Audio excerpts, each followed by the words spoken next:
Bueno, ministro, en estas últimas horas, ampliando lo que es la declaración de la emergencia agropecuaria para otros departamentos de nuestro país. Sí, esta semana tuvimos que ampliar, incluir nuevos departamentos, 33 de Cerro Largo sobre todo, y ampliar las seccionales de los que ya estaban declarados.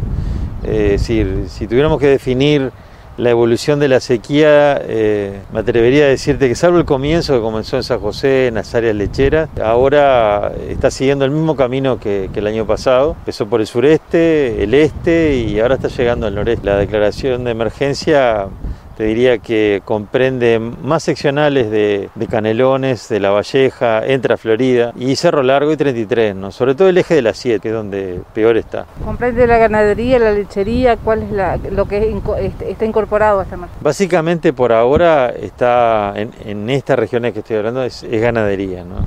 Y sobre todo ganadería de cría. El ganado de cría que hoy está sintiendo mucho, todavía está pagando la seca del año pasado. Hay que destacar que en esta zona que ahora incluimos dentro del área de emergencia, que es el eje de la Ruta 7, entre Nico Pérez y Santa Clara, han habido grandes mortandades de ganado que llegó al momento de parición y no hubo primavera, venían de la seca a comienzo del otoño y los animales sintieron mucho. Incluso en la Quinta pasó lo mismo, en Cerro Largo, ¿no? Todavía se están pagando los efectos de la seca anterior y ya estamos entrando en una nueva. La mayoría de los campos están con poca comida, es un desafío grande. ¿Hasta qué fecha cree usted que se puede extender esta emergencia en Uruguay? Los pronósticos hablan de febrero, 15 de febrero, mediados de febrero, como que volverían las lluvias. Tenemos que destacar también que hubieron variaciones con respecto a los pronósticos, porque el litoral norte del país fue bendecido por lluvias muy oportunas, incluso la agricultura, el litoral sur, fue también beneficiada por unas lluvias muy oportunas que aseguraron la implantación de los cultivos y esas lluvias no estaban previstas. Y en eso nosotros siempre destacamos que Uruguay, de acuerdo a su ubicación y latitud, está justo en el borde donde los frentes fríos del sur con los frentes cálidos del norte se chocan y se mueven. Ese borde se mueve constantemente y es por eso que los pronósticos a veces fallan para un lado y para el otro. O sea que tenemos nuestra esperanza que alguna gota más de la que está pronosticada nos pueda llegar.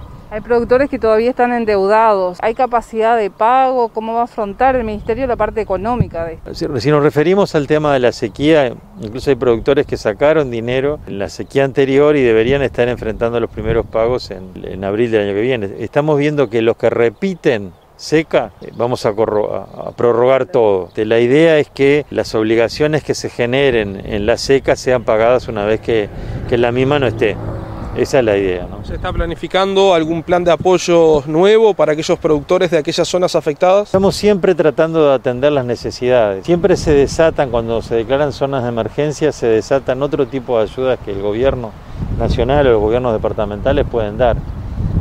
Uno tiene que estar atento a las necesidades y sí, se está trabajando constantemente en eso, porque no solo pasa por la parte crediticia, a veces es alumbramiento de agua, a veces es prórrogas de vencimiento, a veces son reducciones de tarifas, impuestos nacionales. Recuerden que está vigente hasta ahora, hasta fin de año, una rebaja del 18% de la contribución inmobiliaria, que estamos trabajando para ver si la podemos renovar. Sobre todo en los departamentos que continúan con sequía. ¿Cómo va a cerrar Uruguay este año con el mercado de exportación? Desde el punto de vista del agro, nosotros tenemos que destacar y agradecer a todos los integrantes de las cadenas agroexportadoras y agroalimenticias del país, porque el motor del país nunca paró, siempre se mantuvo activo y nos mantuvimos durante 9 meses libres del virus que al final, con la presión que el país hoy está viviendo, nos entró y estamos haciendo los máximos esfuerzos para controlarlo y volverlo a retirar de nuestras cadenas agroalimenticias. El efecto que ha tenido sobre el país,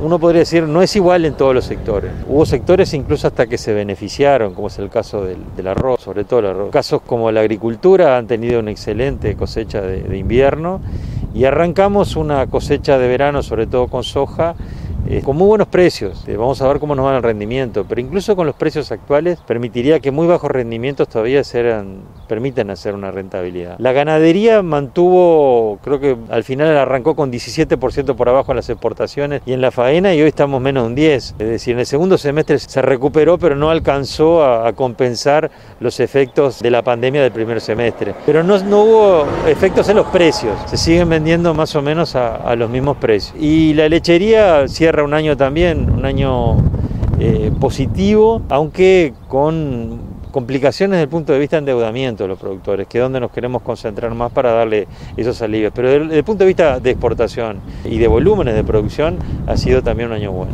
¿Hay mercados cerrados? Los mercados, el comportamiento que han tenido es restringirse en su demanda. Y capaz que el más característico de todos es Europa, que nosotros tenemos una cuota Hilton, y esa cuota Hilton que se llama, básicamente se distribuye en restaurantes, hoteles, todos ligados al turismo, que debido a la pandemia prácticamente no operaron, y eso redujo la demanda. Pero siempre hay un efecto compensatorio, ¿no? O sea, Estados Unidos incrementó casi el 30% en la demanda de nuestras carnes, entonces suplió mucho de lo que nos faltó de Europa. No podemos decir que los mercados nos han fallado. No, y otra cosa es, la mayoría de los países han cuidado mucho la autoalimentación de su gente, y en eso han restringido las exportaciones, cosa que para un país como el nuestro nos favorece. Es el caso de lo que pasó con el arroz, por ejemplo. ¿Cuál es la situación COVID de aquellos frigoríficos que habían sido afectados? Y estamos tratando de encapsular el tema junto con el Ministerio de Salud Pública, el Ministerio de Trabajo e INAC. Hemos formado un grupo que hace ya 2 o 3 semanas que venimos trabajando diariamente. Hemos desarrollado una serie de recomendaciones que atienden a reforzar los protocolos que han sido vulnerados y a mejorar la respuesta ante el caso de un brote. Pero lo que podemos asegurar y exhortar además a la gente, que la mayoría de los contagios que se han dado no se hicieron en las zonas de trabajo, dentro del frigorífico, sino en las zonas sociales, en los comedores, en los vestuarios, en el transporte. Hay muchas familias que trabajando juntas lo trajeron desde sus casas, estaban contagiadas. Entonces hay una parte muy importante de responsabilidad individual, que sin ella va a ser muy difícil que logremos controlarla. Por eso estamos exhortando, estamos trabajando con ellos para tratar de llamar de vuelta a esa responsabilidad que anduvo muy bien durante 9 meses. Y estamos muy cerquita de la orilla. Exhortamos a no bajar brazos, a respetarnos, a cuidarnos. Y no hay otra que la famosa burbuja. Sepamos estar separados uno de otro, porque no lo hemos vivido todavía, como bien nos preguntaban, el efecto de la pandemia no lo hemos vivido aún, y esperemos no vivirlo, como ha ocurrido en otros casos que sí, han perdido los mercados, se han cerrado los mercados y por lo tanto se pierden las fuentes de trabajo. Por eso nuevamente exhortamos a todos los que trabajan en las cadenas agroalimenticias de nuestro país, no se descuiden, sobre todo en lo que hacen fuera de las áreas de trabajo.